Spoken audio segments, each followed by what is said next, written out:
Habari wa Tanzania. Leo naomba tuweke sawa baadhi ya mambo yanayohusu uchaguzi. Ndugu wa Tanzania, sisi tunasema uchaguzi unatokana na neno kuchagua. Maana yake unapewa vitu viwili, vitatu au zaidi, vyenye ubora unaofanana au vyenye ubora unaokinzana, na unatakiwa uchague kitu kimoja bora kuliko vyote. Ndio maana ya uchaguzi. Kwa hiyo lengo la uchaguzi ni kuwawezesha wananchi kuchagua viongozi bora wanaoweza kukidhi matarajio yao. Kwa hiyo ukiona uchaguzi umetoa mwanya kwa viongozi wahuni au viongozi mafisadi, viongozi wajinga kushinda, maana yake kuna matatizo makubwa mawili. Kwanza tunasema uchaguzi wenyewe una shida. Kwa sababu uchaguzi unaweza kupa mfano wa chujio. Sawa? Ukiweka tunasema unga pale juu, maana yake unategemea fine particles ndio zipite chini, na uchafu unabaki juu unaenda kumwaga. Ndio maana ya uchaguzi. Kwa hiyo ukiona ile uchafu limepita kwenye chujio pale, wewe ujue hilo chujio lina shida. Sijui kama naeleweka. Pili, ukiona viongozi wahuni wameshinda, maana yake aidha wale wananchi wale tunasema hawana ujuzi, hawana uwezo au hawana maarifa, hawana parameters wanazozitumia kuamua kwamba huyu anafaa kuwa kiongozi, huyu hafai. Sasa mimi naomba nikupe baadhi ya mifano.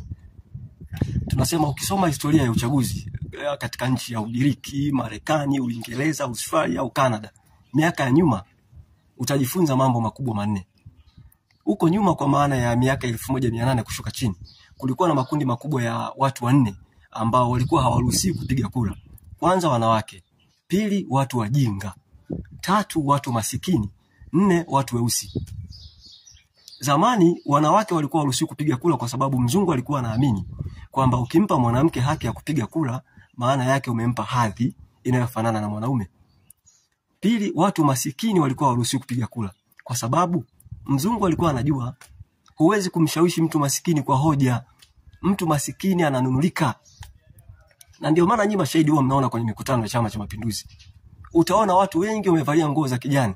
Unakuta wengi wao wamepewa shilingi 3000, 5000, 10000. Sijui kama naeleweka. Tatu, mzungu alikuwa anaamini kwamba huwezi kumshawishi mtu mjinga kwa hoja, kwa sababu mtu mjinga hashawishiwi. Mtu mjinga anarubuniwa, anadanganywa. Na ndio maana kwenye siasa sisi kuna vitu tunaita political au civic manipulation. Ngoja niwape mfano.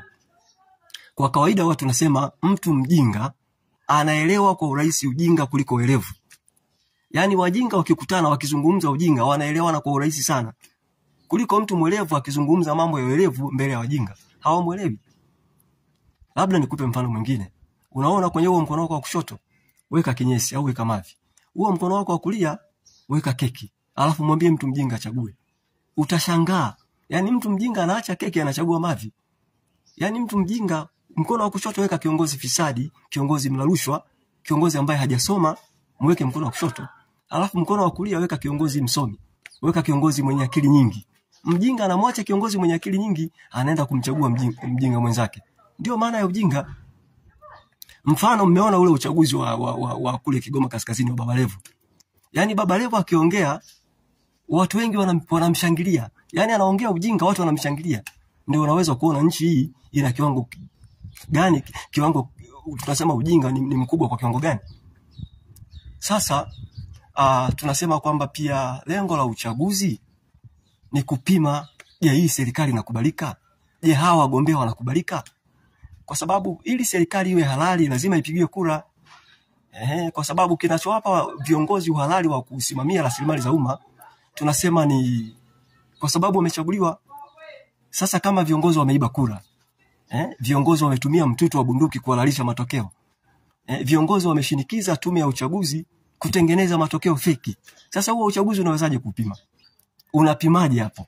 Huo uhalali wawe kuongoza umeutoa wapi? Umeutoa wapi? Sasa mimi nihitimishe kwa kusema kwamba kimsingi nchi yetu Tanzania imepoteza sifa za kuitwa nchi ya kidemokrasia. Kwa sababu hii uitwe nchi ya kidemokrasia maana yake watu lazima washirikishwe kwenye maamuzi. Sasa kama umepoka uwezo wa watu kupiga kura, unawezaje kusema hiyo ni nchi ya kidemokrasia? Ili itwe nchi ya kidemokrasia kwa maana ya democratic state, tunasema ni lazima watu wawe huru kujieleza. Lazima watu wawe huru kuikosoa serikali yao, kwa sababu serikali si ya kwao. Si wameichagua. Sasa kwa nini wasikosoe? Kwa nini wasikosoe?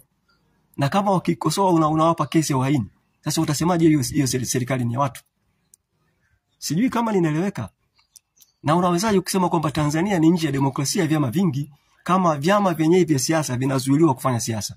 Kama hao viongozi wa upinzani kila siku wanashtakiwa, wanapelekwa mahabusu, wanashinda magerezani, wanashinda mahakamani, muda wa kufanya siasa wanafanya saa ngapi?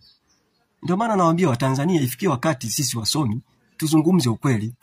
Sasa unakuta msomi kabisa anasema, anaipongeza serikali, anasema mama ameshinda kwa kishindo, ni msomi kabisa. Sasa unajiuliza huyu vipi? Huyu ana matatizo gani? Hana macho, hana masikio? Ndugu wa Tanzania, mimi niishie hapo. Nasema asanteni kwa kunisikiliza. Asanteni sana.